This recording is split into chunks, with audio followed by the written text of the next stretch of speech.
John, when a guy goes off for 35 like that, are you frustrated with your defense, or you just tip your hat to it? He made some crazy ones now.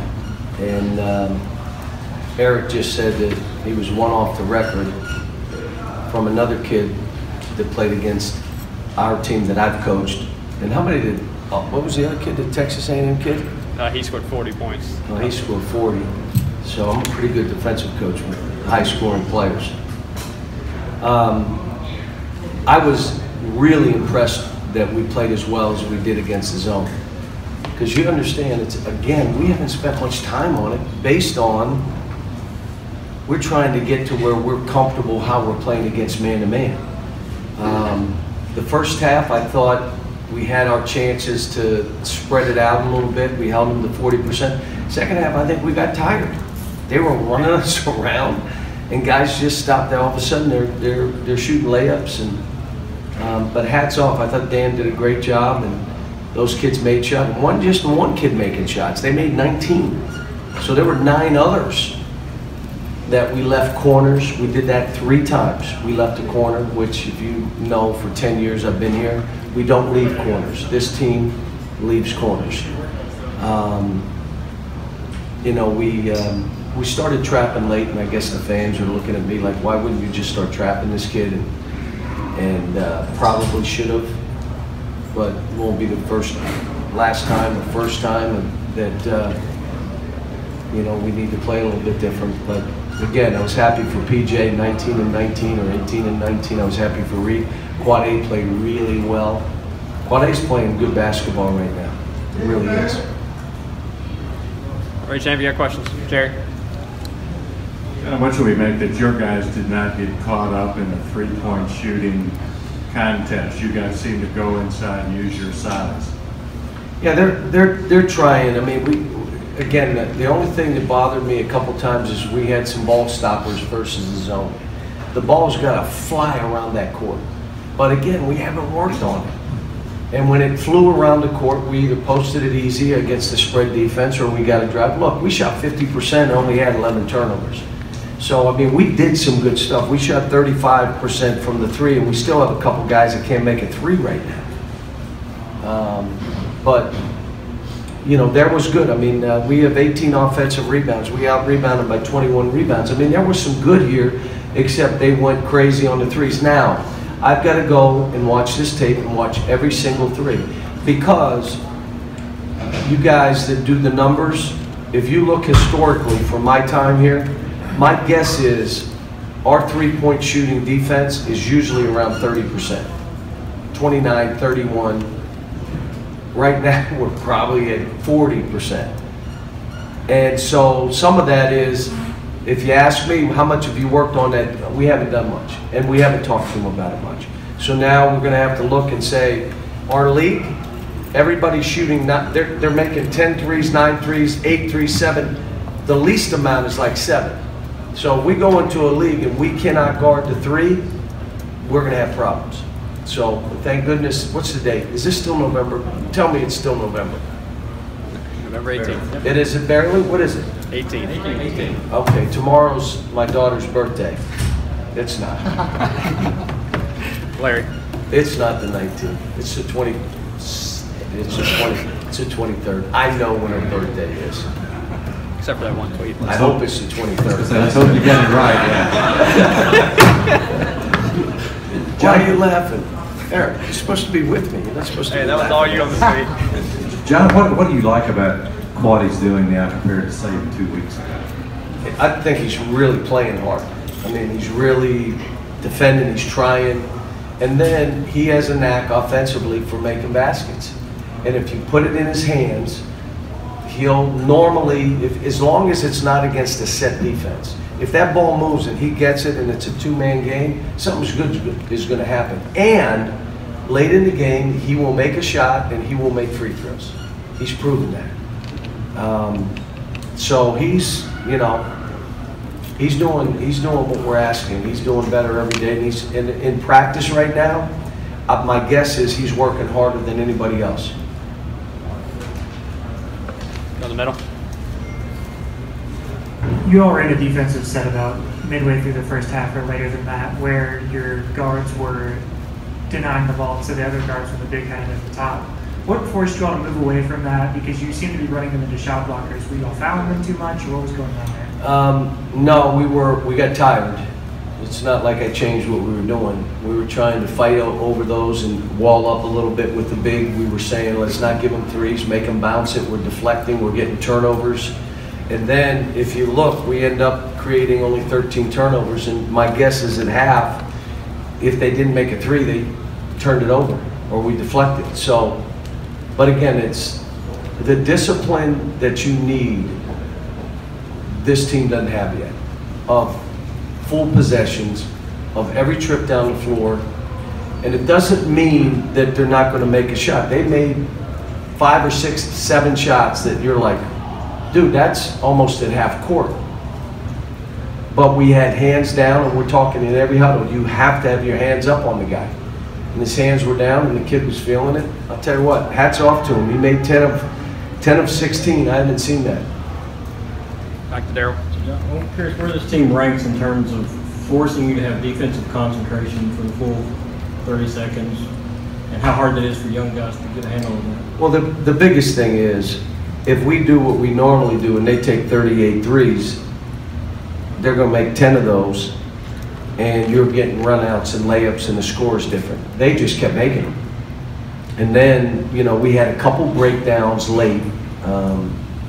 We lose a three-point, the kid in the corner, like, you total denial.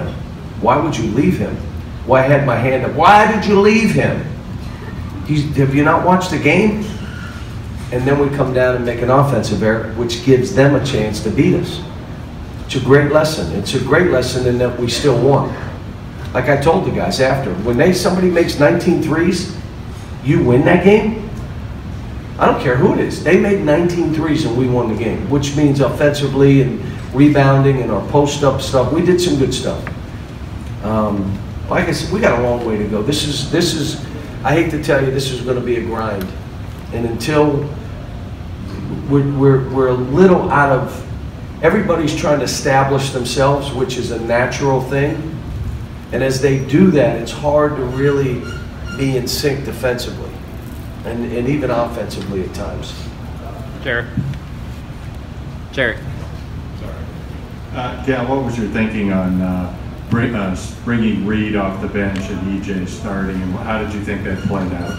I watched the tape. I don't know. I mean, I thought EJ fouled twice, so obviously it didn't work and that way. But we had tried the other ones. I said, let's look at this. I'm trying to make it, okay, Nick comes off the bench, he gets 19. PJ comes off the bench, he gets 25. Who cares who starts? Unless your ego and it's not about our team, who really cares? Today, Reed came off the bench. He had 22.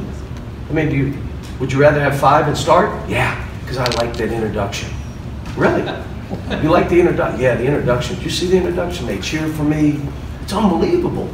Yeah, but you had 5 points. Yeah, but I'm okay. What? You had 22, 19. Who cares who starts? And especially right now where I'm just trying to figure out this team. On the right. Coach, I know you said after the Southern Illinois game that you felt like you were kind of getting a handle and kind of know what you wanted to do. After 2 more games, do you still feel that way? We're getting better. Ooh, thank God. But I've had to go back to day 1 of training camp and start all over. So it took us 3 weeks, 4 weeks to get to where we were, and now it's going to probably take that long to get back to it, to where we need to be. And every time we were working on lunging, I'm telling you, I watched, we lunged, we did everything we want, and then there's, you only got 4 fingers and a thumb, and there's water, and so and all of a sudden 3-point shooting defense came. It's shooting out of this, and now you're trying to, it's what it is for us. But I do know this, we're physically tough, we can rebound like crazy. I love the fact that we can throw it to the post.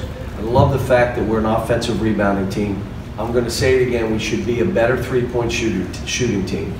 I mean, we had 2 guys that I would expect to make threes go 1 for 6, Emmanuel and Tyler. It's 1 for 6. I would expect them to make 4 out of 6.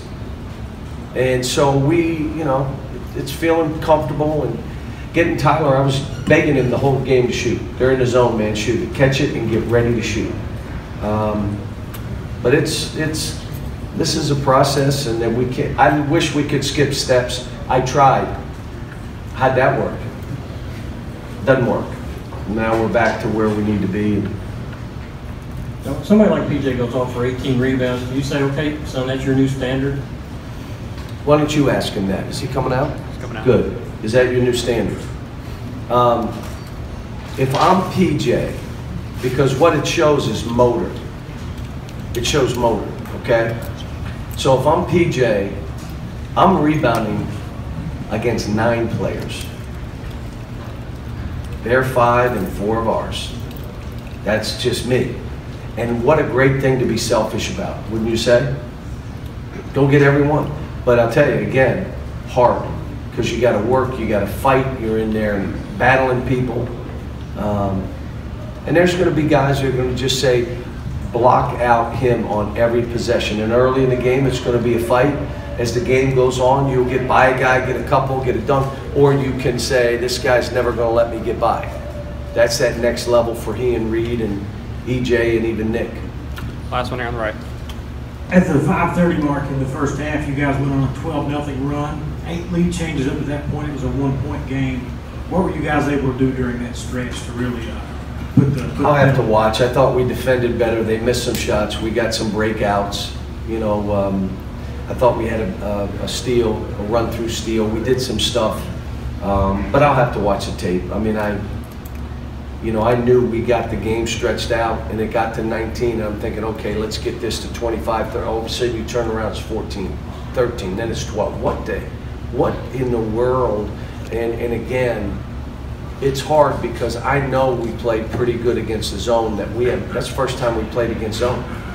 And we play against ourselves, and we haven't done it much. So I was pleased with that. And again, there was things I was pleased with, but this is going to be a process, and it's not easy. It's not easy for these kids. It's not easy for our fans. And I would tell our fans, I said it on the radio, you should never be upset with these kids. They're 17 and 18 and 19. They're doing exactly what I'm trying to get them to do. Be mad at me. Be mad at me. You don't need to be mad at the kids. Cheer them on. It's hard to play here. I mean, VMI came in. This was a big deal. And when their kid, Bubba goes nuts, believe me, his grandchildren will be watching that video in Rupp Arena in front of him. I mean, that's every game we play is this way. And so they don't need anything extra. They just need to just get better, and you'll break through. And trying to continue to talk on those terms. And there was the other thing. That locker room, even though there's some guys that really didn't play well, they better be happy for PJ, happy for Reed, happy for Quad A, hugging those guys. So when you play well, they hug you. That's a learning process too. If I don't play well, I'm mad. We won. We won a game we easily could have lost. So anyway, thanks guys. Thanks, folks.